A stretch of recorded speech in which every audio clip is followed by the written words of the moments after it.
इस प्रसंग में देवताओं द्वारा देवी की स्तुति, चंड मुंड के मुख से अंबिका के रूप की प्रशंसा सुनकर शुंभ का उनके पास दूध भेजना और दूध का निराश लौटना। बोलो शेरावाली मैया की जय। जय हो दुर्गा माई। ओम इस उत्तर चरित्र के रुद्र ऋषि हैं, महासरस्वती देवता हैं, अंशुप छंद हैं, श्री भीमा शक्ति हैं, ब्राह्मणी बीज हैं, सूर्य तत्व हैं और साम वेद स्वरूप हैं। महासरस्वती की प्रसन्नता के लिए उत्तर चरित्र के पाठ में इसका विनियोग किया जाता है, जो अपने कर कमलों में घंटा, शूल, हल, शंख, मूसल, चक्र, धनुष और बाण धारण करती हैं। शरद ऋतु के शोभा संपन्न चंद्रमा के समान जिनकी मनोहर कांति है, जो तीनों लोकों की आधारभूता और शुंभ आदि दैत्यों का नाश करने वाली है, तथा गौरी के शरीर से जिनका प्राकट हुआ है, उन महासरस्वती देवी का मैं निरंतर भजन करती हूँ। बोलो शेरावाली मैया की जय। ऋषि कहते हैं, पूर्व काल में शुंभ और निशुंभ नामक असुरों ने अपने बल के घमंड में आकर सचीपति इंद्र के हाथ से तीनों लोकों का राज्य छीन लिया और यज्ञ भाग भी छीन लिए। वे ही दोनों सूर्य, चंद्रमा, कुबेर और यम वरुण के अधिकार का भी उपभोग करने लगे। वायु और अग्नि का कार्य भी वे ही करने लगे। उन दोनों ने सब देवताओं को अपमानित, राज्यभ्रष्ट, अपराजित तथा अधिकारहीन करके स्वर्ग से निकाल दिया। उन दोनों महान असुरों से त्रस्त देवताओं ने अपराजिता देवी का स्मरण किया और सोचा, जगदम्बा ने हम लोगों को वरदान दिया था कि आपत्ति काल में स्मरण करने पर मैं तुम्हारी सब आपत्तियों का तत्काल ही नाश कर दूंगी। यह विचार कर देवता गिरिराज हिमालय पर गए, वहां भगवती विष्णु माया की स्तुति करने लगे।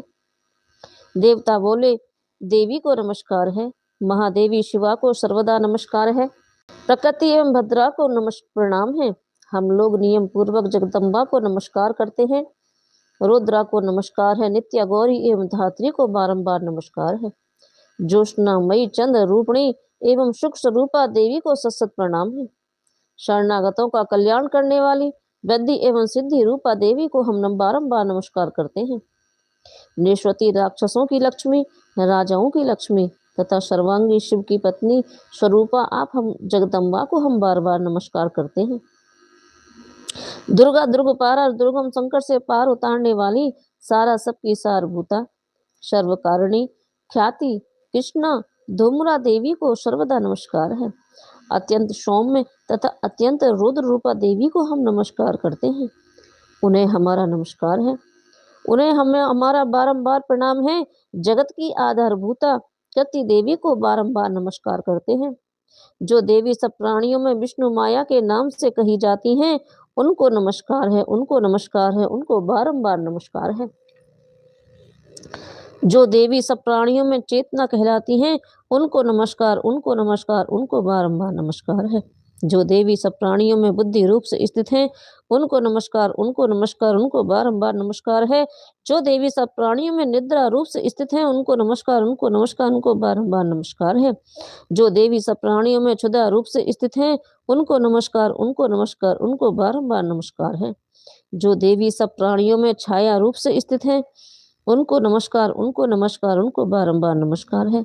जो देवी सब प्राणियों में शक्ति रूप से स्थित हैं, उनको नमस्कार, उनको नमस्कार, उनको बारंबार नमस्कार है।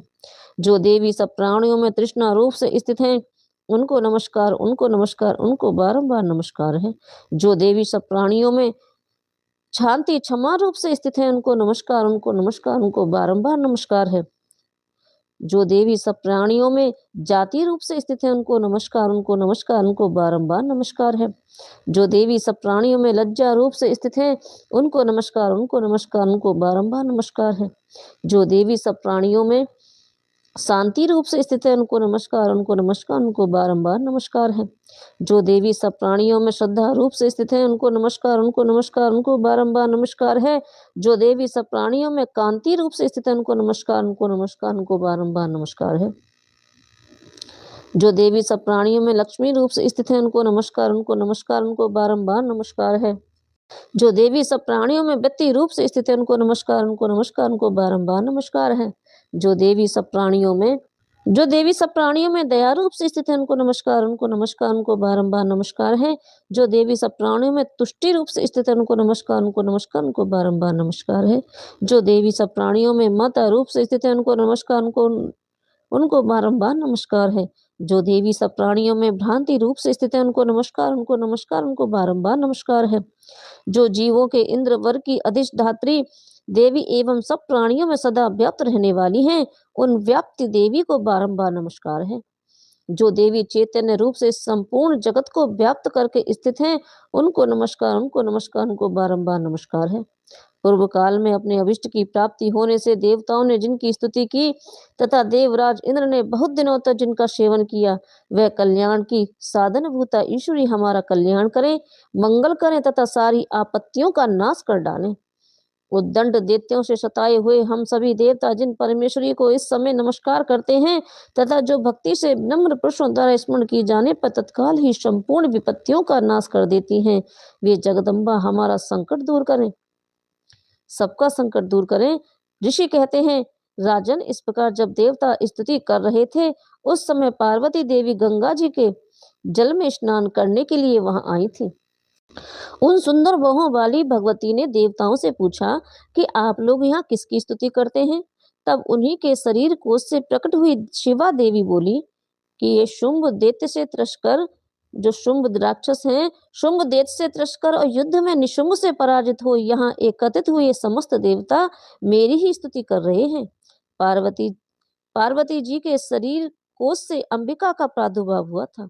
पार्वती जी के शरीर से ही अंबिका माँ का अंबिका माँ प्रकट हुई थी, इसलिए वे समस्त लोकों में कोष की कही जाती हैं। कोष जी के प्रकट होने के बाद पार्वती देवी का शरीर काले रंग का हो गया तथा वे हिमालय पर रहने वाली कालिका देवी के नाम से विख्यात हुई। उनका नाम कालिका देवी रखा गया। तदंतर शुंभ निशुंभ के भक्त चंड मुंड वहां आए और उन्होंने परम मनोहर रूप धारण करने वाली अंबिका देवी को देखा। फिर वे शुंभ के पास जाकर बोले कि महाराज, एक अत्यंत मनोहर स्त्री है जो अपनी दिव्य कांति से हिमालय को प्रकाशित कर रही है। वैसा उत्तम रूप कहीं किसी ने कहीं कभी नहीं देखा होगा। असुरेश्वर, आप पता लगाइए वे देवी कौन है और उसे ले लीजिए। स्त्रियों में जो वह रत्न है, उसका प्रत्येक अंग बहुत ही सुंदर तथा वह अपने श्री अंगों की प्रभा से संपूर्ण दिशाओं में प्रकाश फैला रही है। देवराज, अभी वह हिमालय पर ही मौजूद है, आप उसे देख सकते हैं।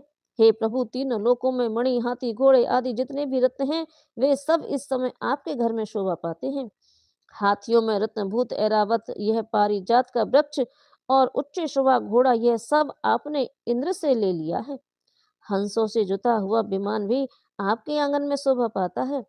यह अद्भुत ये रत्नभूत अद्भुत विमान जो पहले ब्रह्मा जी के पास था, अब आपके यहाँ लाया गया है। यह महापज्ज नामक निधि आप कुबेर से छीन लाए हैं। समुद्र ने भी आपको किंजकनी नाम की माला भेंट की है, जो केसरों से सुशोभित है और जिसके कमल कभी कुम्हलाते नहीं हैं। सुवर्ण की सोने की वर्षा करने वाला छत्र भी वरुण का छत्र भी आपके घर में शोभा पाता है तथा यह श्रेष्ठ रथ जो पहले प्रजापति के अधिकार में था, अब आपके पास मौजूद है। हे देतेश्वर, मृत्यु की उत्क्रांत का नाम वाली शक्ति भी आपने छीन ली है तथा वरुण का पास और समुद्र में होने वाले सब प्रकार के रत्न आपके भाई निशुंभ के अधिकार में हैं। अग्नि ने भी स्वतः शुद्ध किए दो वस्त्र आपकी सेवा में अर्पित किए हैं। हे दैत्यराज, इस प्रकार सभी रत्न आपने एकत्रित कर लिए हैं। फिर जो यह स्त्रियों में रत्न रूप कल्याणमयी देवी हैं, इसे आप क्यों नहीं अपने अधिकार में कर लेते। तब ऋषि कहते हैं कि चंड मुंड का यह वचन सुनकर शुंभ ने महादैत्य सुग्रीव को दूत बनाकर देवी के पास भेजा और कहा कि दूत से कहा कि तुम मेरी आज्ञा से उसके सामने ये बातें कहना और ऐसा कोई उपाय करना जिससे प्रसन्न होकर वह शीघ्र ही यहाँ आ जाए। वह दूत पर्वत के अत्यंत रमणीय प्रदेश में जहाँ देवी मौजूद थी वहां गया और मधुर वाणी से कोमल वचन से बोला। दूत बोला, देवी, दे तेरा शुंभ इस समय तीनों लोकों के परमेश्वर हैं। मैं उन्हीं का भेजा हुआ दूत हूँ और यहाँ तुम्हारे ही पास आया हूँ। उनकी आज्ञा सदा सब देवता एक स्वर में मानते हैं, कोई उनका उल्लंघन नहीं कर सकता। वे संपूर्ण देवताओं को परास्त कर चुके हैं मैं उन्हीं का भेजा हुआ दूत हूँ और यहाँ तुम्हारे ही पास आया हूँ। उनकी आज्ञा सदा सब देवता एक स्वर में मानते हैं, उनका कोई उल्लंघन नहीं कर सकता। वे संपूर्ण देवताओं को परास्त कर चुके हैं। उन्होंने तुम्हारे लिए जो संदेश दिया है उसे सुनो। संपूर्ण त्रिलोकी मेरे अधिकार में है, देवता भी मेरी आज्ञा के अधीन चलते हैं। संपूर्ण यज्ञों के भोगों को मैं ही पृथक पृथक भोगता हूँ। तीनों लोकों में जितने श्रेष्ठ रत्न हैं वे सब मेरे अधिकार में हैं।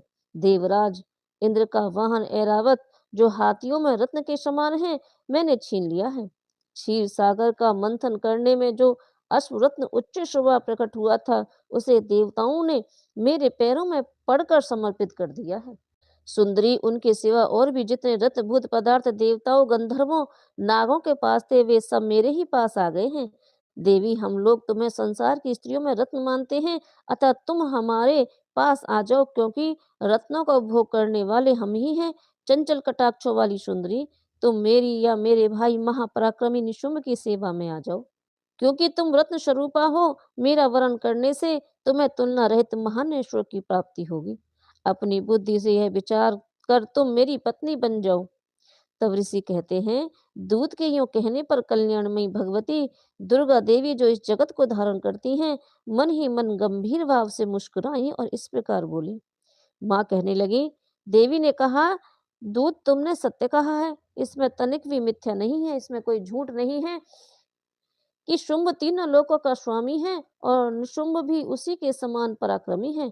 किंतु इस विषय में मैंने जो प्रतिज्ञा कर ली है उसे मिथ्या कैसे करूं? मैंने अपनी अल्प बुद्धि के कारण पहले से जो प्रतिज्ञा कर रखी है उसे सुनो। जो संग्राम में जीत लेगा, जो मुझे संग्राम में जीत लेगा, जो मेरे अभिमान को चूर्ण कर देगा तथा संसार में जो मेरे समान बलवान होगा वही मेरा स्वामी होगा। इसलिए शुंभ अथवा महादैत्य निशुंभ स्वयं ही यहाँ पधारे और मुझे जीत कर शीघ्र ही मेरा पानी ग्रहण कर लें। इसमें विलंब की क्या आवश्यकता है? दूत बोला, देवी तुम घमंड में भरी हो, मेरे सामने ऐसी बातें ना करो। तीनों लोकों में कौन ऐसा पुरुष है जो शुंभ निशुंभ के सामने खड़ा हो सके? देवी अन्य देवताओं के सामने भी सारे देवता युद्ध में नहीं, जब वे केस पकड़कर घसीटेंगे तब तुम्हें अपनी होकर जाना पड़ेगा। देवी ने कहा कि तुम्हारा कहना ठीक है, शुंभ बलवान है और निशुंभ भी बड़े पराक्रमी है, किंतु किंतु इस विषय में मैंने जो प्रतिज्ञा कर ली है उसे मिथ्या कैसे करूं? मैंने अपनी अल्प बुद्धि के कारण पहले जो प्रतिज्ञा कर रखी है उसे सुनो। जो मुझे संग्राम में जीत लेगा, जो मेरे अभिमान को चूर्ण कर देगा तथा संसार में जो मेरे समान बलवान होगा वही मेरा स्वामी होगा। इसलिए शुंभ अथवा महादैत्य निशुंभ स्वयं ही यहाँ पधारे और मुझे जीत कर शीघ्र ही मेरा पानी ग्रहण कर लें। इसमें विलंब की क्या आवश्यकता है? दूत बोला, देवी तुम घमंड में भरी हो, मेरे सामने ऐसी बातें न करो। तीनों लोकों में ऐसा कौन पुरुष है जो शुंभ निशुंभ के सामने खड़ा हो सके? देवी अन्य देवताओं के सामने भी सारे देवता युद्ध में नहीं ठहर सकते, तुम फिर अकेली स्त्री होकर कैसे ठहर सकती हो? जिन शुंभ आदि देवताओं के सामने इंद्र आदि सब देवता भी युद्ध में खड़े नहीं हुए, उनके सामने तुम स्त्री होकर कैसे जाओगी? इसलिए तुम मेरे ही कहने पर शुंभ निशुंभ के पास चली चलो। ऐसा करने से तुम्हारे गौरव की रक्षा होगी, अन्यथा जब वे केस पकड़कर तुम्हें घसीटेंगे तब तुम्हें अपनी प्रतिष्ठा खोकर जाना पड़ेगा। देवी ने कहा, तुम्हारा कहना ठीक है, शुंभ बलवान है और निशुंभ भी बड़े पराक्रमी हैं, किंतु मैं क्या करूं? मैंने पहले बिना सोचे समझे जो प्रतिज्ञा कर ली है, अतः अब तुम जाओ। मैंने तुमसे जो कुछ कहा वह सब देते राज से आदर पूर्वक कहना, फिर वे जो उचित जान पड़े उसे करना। बोलो शेरा वाली मैया की जय। 5वां अध्याय पूरा हुआ।